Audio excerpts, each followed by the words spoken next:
안녕하세요. 미라클 리딩입니다. 오늘 The Present 43쪽에서 47쪽 읽어보도록 하겠습니다. The next week at work, the young man reviewed the notes he had taken during his conversations with the old man. Then he sat down to finish a project that had been hanging over his head for a while.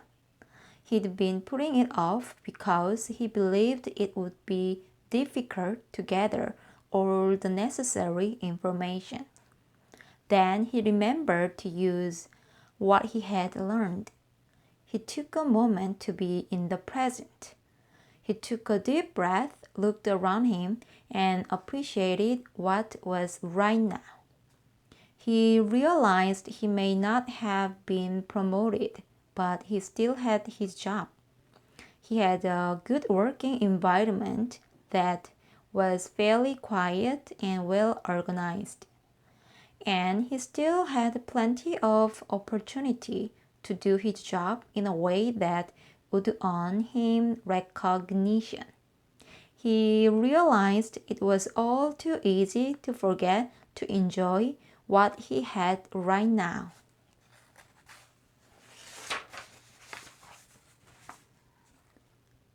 Then he focused on what was important now.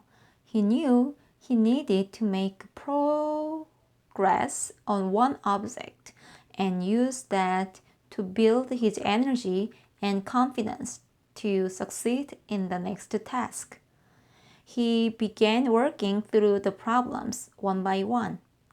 He ran into a couple of stumbling blocks. However, instead of becoming distracted and working on something else, he stayed in the present. He focused solely on what he needed to do at the moment and kept going. To his amazement, he was finished in a couple of hours. Even though it was a small project, he felt good about the work, knowing he had done a thorough job. He thought, it's been a long time since I felt this good at work. Staying in the present is really working for me. The young man proceeded to immerse himself in his job in the weeks that followed, displaying the kind of intensity and focus those around him had rarely seen. Before he had learned about the present, he used to daydream during meetings, thinking about the promotion he hoped would happen. Now he knew it was important to be present if he was going to do a good job. When others spoke up, he let go of what he had been thinking about and focused on what they were saying. He made a concerted effort to join it, challenging himself to offer at least one new idea. Soon, his customers and others at work noticed the change in the young man.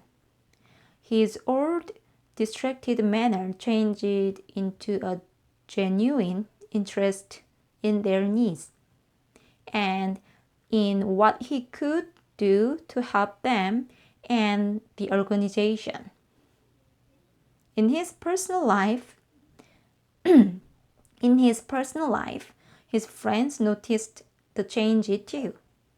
He listened more carefully to what they said, in the same way the old man had listened to him.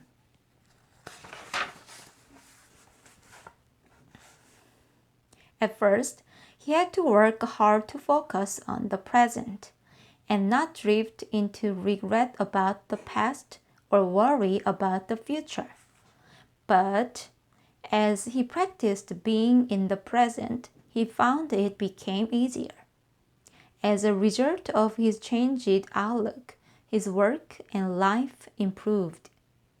His increased passion and commitment caught the attention of his boss as well as his friends. He was beginning to realize that he was more likely to get promoted when he worked better and really deserved to be rewarded. His resentment toward his boss began to fade, at least at times. Perhaps most important, he had met a wonderful young woman and was developing a great relationship with her.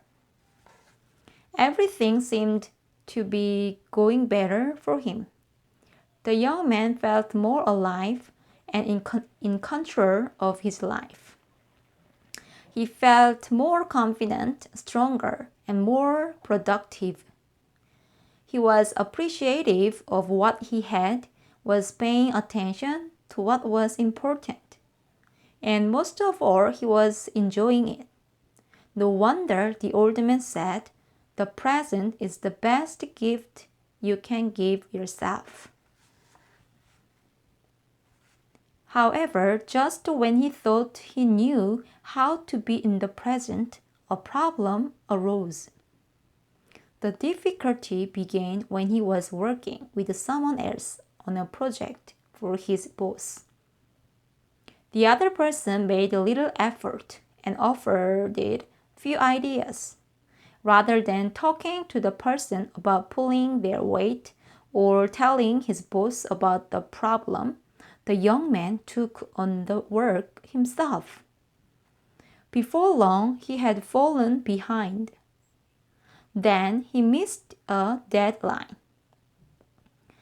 It was an important project, and his boss expressed his disappointment.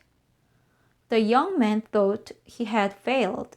His confidence in his newfound abilities began to slip away. What had gone wrong? He thought he had been fully observed in the present moment. The disappointed young man sat with his shoulders slumped and his head looking down at his desk. He felt tired. He wondered what the old man would do in the same situation.